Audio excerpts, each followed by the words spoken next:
To be criticized. You don't want Kenyans to give your opinions about your conduct. Safari ni moja tu. Sio Mkenya atanyamaza, ni wewe utaondoka kwa hiyo kiti. Welcome, ladies and gentlemen. Thank you so much for your great support always. I'm so grateful for your continued support to this channel. Thank you so much, ladies and gentlemen. Ndindi Nyoro, the Member of Parliament of Kiharu constituency, Murang'a County, is now coming out bold, declaring that anyone in this government that does not want Kenyans to criticize him or her, they have no option but to vacate those offices they are having. When Ndindi Nyoro is coming out to say so, remember, Ndindi Nyoro has been so quiet towards criticizing William Ruto's government. And of course, he was so innate during the 2022 general election. Ndindi Nyoro was a close ally of William Ruto. But as you speak, Ndindi Nyoro has totally distanced himself from this rogue government. And so Ndindi Nyoro is coming out to say, if William Ruto or anyone feeling like Kenyans are too much criticizing them and they're feeling like they're not comfortable, they have no option but to leave the offices they are occupying. Those are not my words. These are words of Ndindi Nyoro. I want you to listen to the video. Before we listen to it, ensure you like the video. When you like the video, you support the work that I'm doing in this channel, because sometimes you watch and you forget liking the video. So this is just a reminder. As you watch, please consider liking the video. Thank you so much for that like. To be criticized. You don't want Kenyans to give your opinions about your conduct. Safari ni moja tu. Sio Mkenya atanyamaza, ni wewe utaondoka kwa hiyo kiti. Na tunasema hawa watu wote, watu ambao wako kwa positions ya uongozi, we must respect the rights of Kenyans. Na hii mambo ya kutisha wa Kenya lazima ikome. It has to come to an end.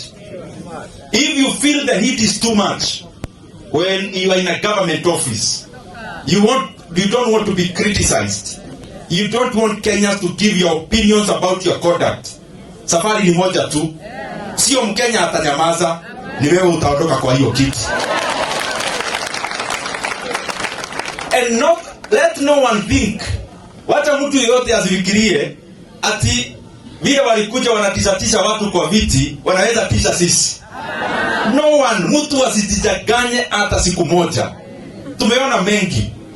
Tutaongea mambo ya nchi na lazima tutetee wa Kenya.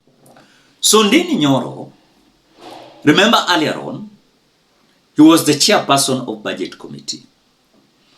And when he was removed, there were several accusations against him that he took that opportunity while he was occupying the office of the chair of Budget Committee in the National Assembly to allocate more money in his constituency. Those words, of course, were mounted on him.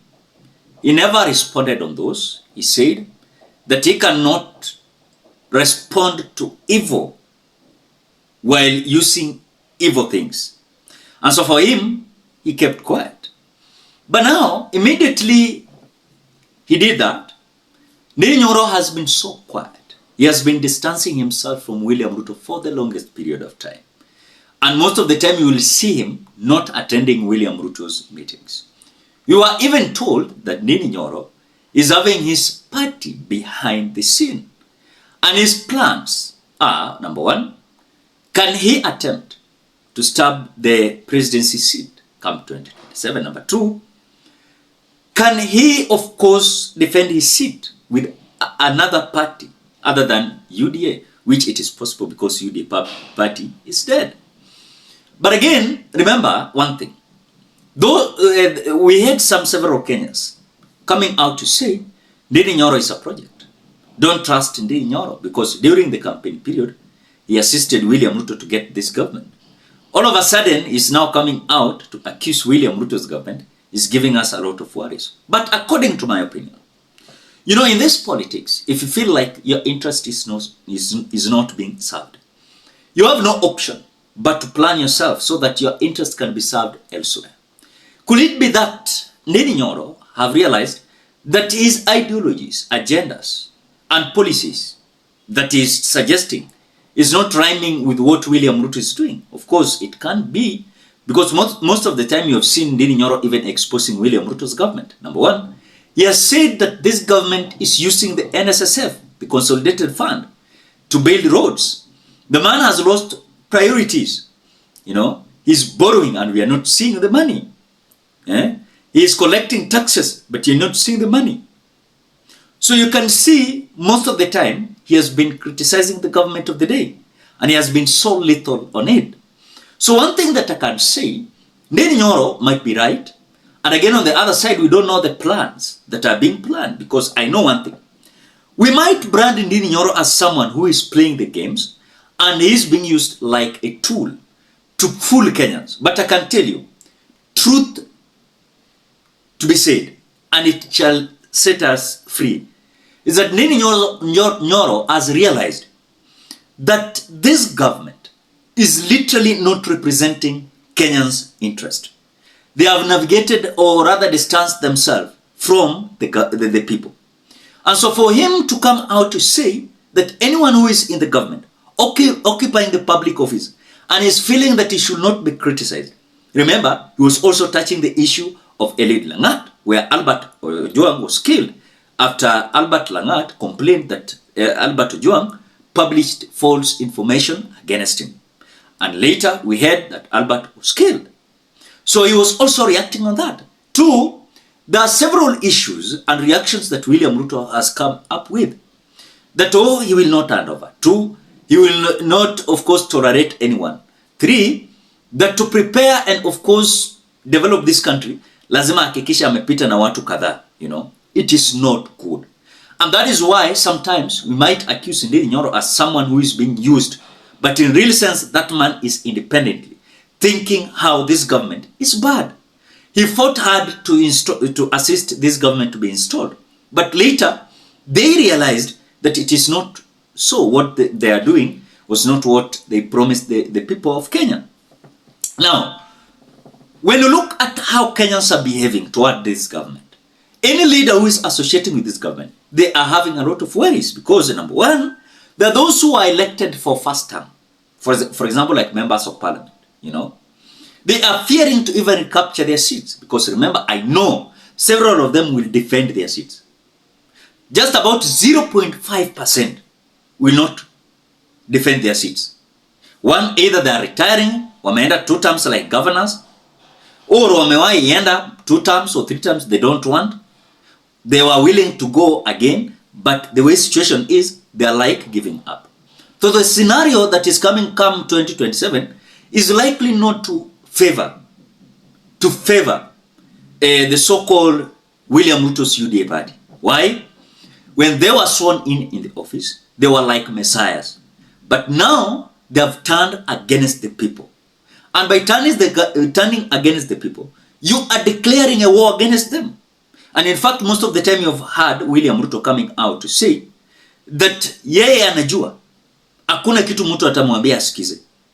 And then we are coming to a conclusion that William Ruto cannot listen to anyone. William Ruto cannot listen to anyone. Are you getting that? So possibly you can take and have that prospect well analyzed to you. Because the summary that we are having, William Ruto has failed Kenyans. What he's doing is serving his interest and his purpose, which later is not only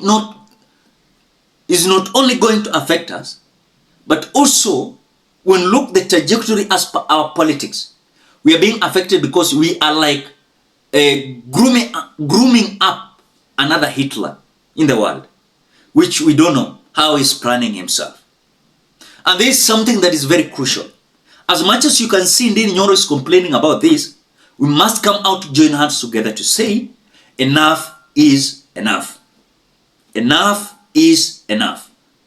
We are getting to the bottom of this issue.